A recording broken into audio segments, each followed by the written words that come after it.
Assalamualaikum warahmatullahi wabarakatuh. Pelajaran sejarah ya. Bagaimana kabar kalian? Semoga selalu sehat. Sebelum memulai pembelajaran, marilah kita berdoa terlebih dahulu. Berdoa dimulai. Ya, berdoa selesai. Kalian sudah isi daftar hadir ya?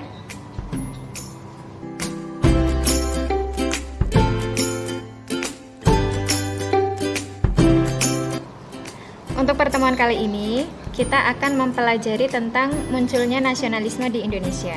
Diharapkan setelah mempelajari materi ini, kalian dapat menganalisis latar belakang munculnya nasionalisme di Indonesia dan dapat meningkatkan rasa nasionalisme terhadap bangsa Indonesia.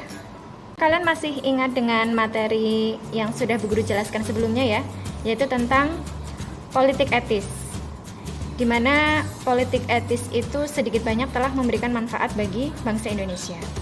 Nah, salah satu dampak dari politik etis ini ternyata ada kaitannya dengan munculnya nasionalisme di Indonesia.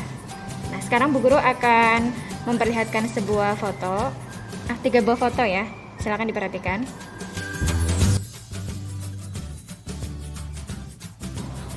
Ya, sudah diperhatikan gambarnya ya.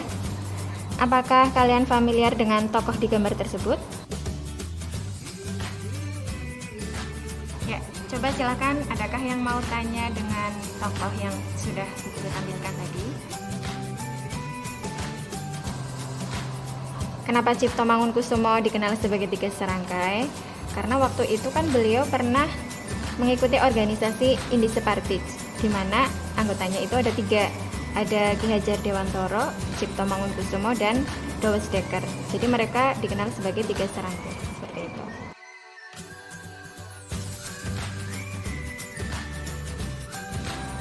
Kenapa Dr. Cipto Mangunkusumo keluar dari Budi Utomo?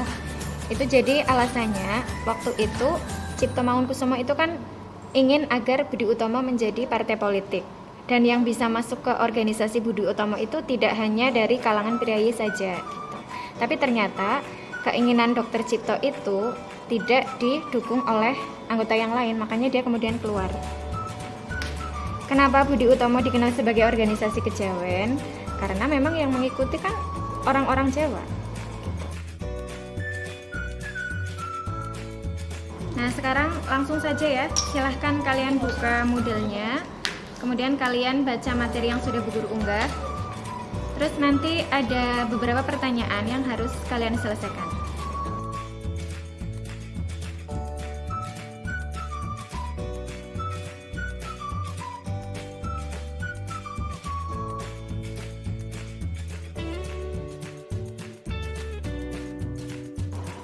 Nanti ada 3 pertanyaan yang harus kalian jawab.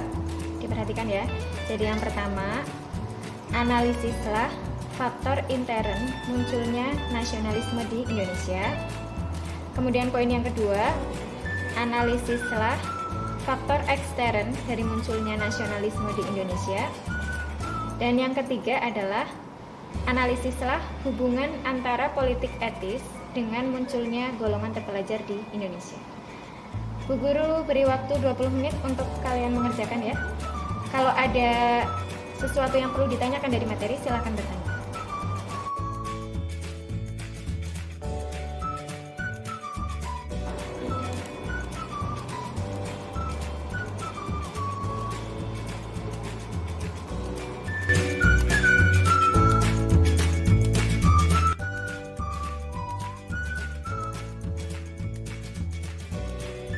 Sudah selesai mengerjakan soalnya ya?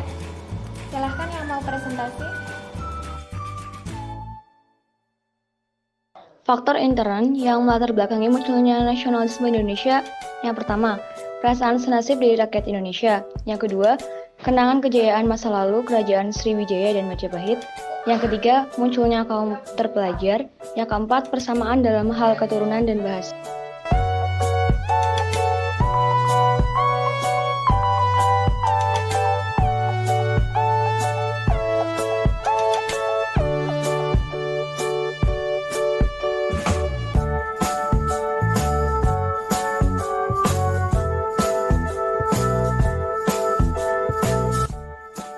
Faktor ekstern yang melatar belakangi munculnya nasionalisme di Indonesia Yang pertama, kemenangan Jepang atas Rusia pada tahun 1905. Yang kedua, munculnya paham-paham baru berupa nasionalisme, liberalisme, dan sosialisme. Yang ketiga, munculnya nasionalisme Asia Afrika. Terima kasih.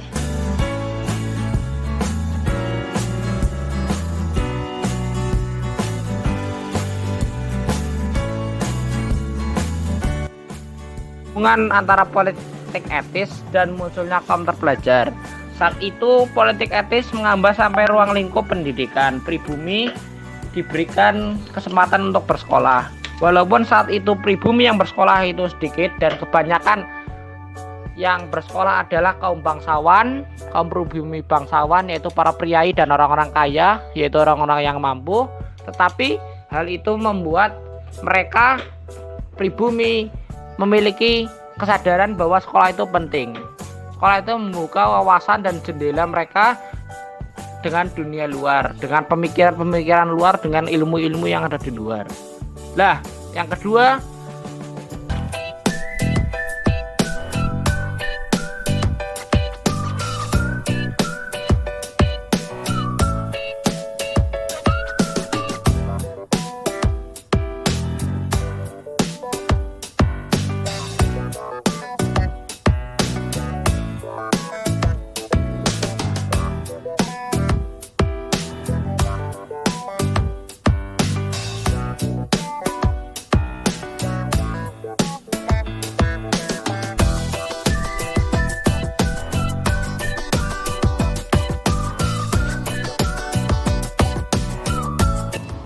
Bu Guru kira cukup untuk presentasi dan sesi tanya jawabnya ya. Di sini Bu Guru akan memberikan sebuah kesimpulan.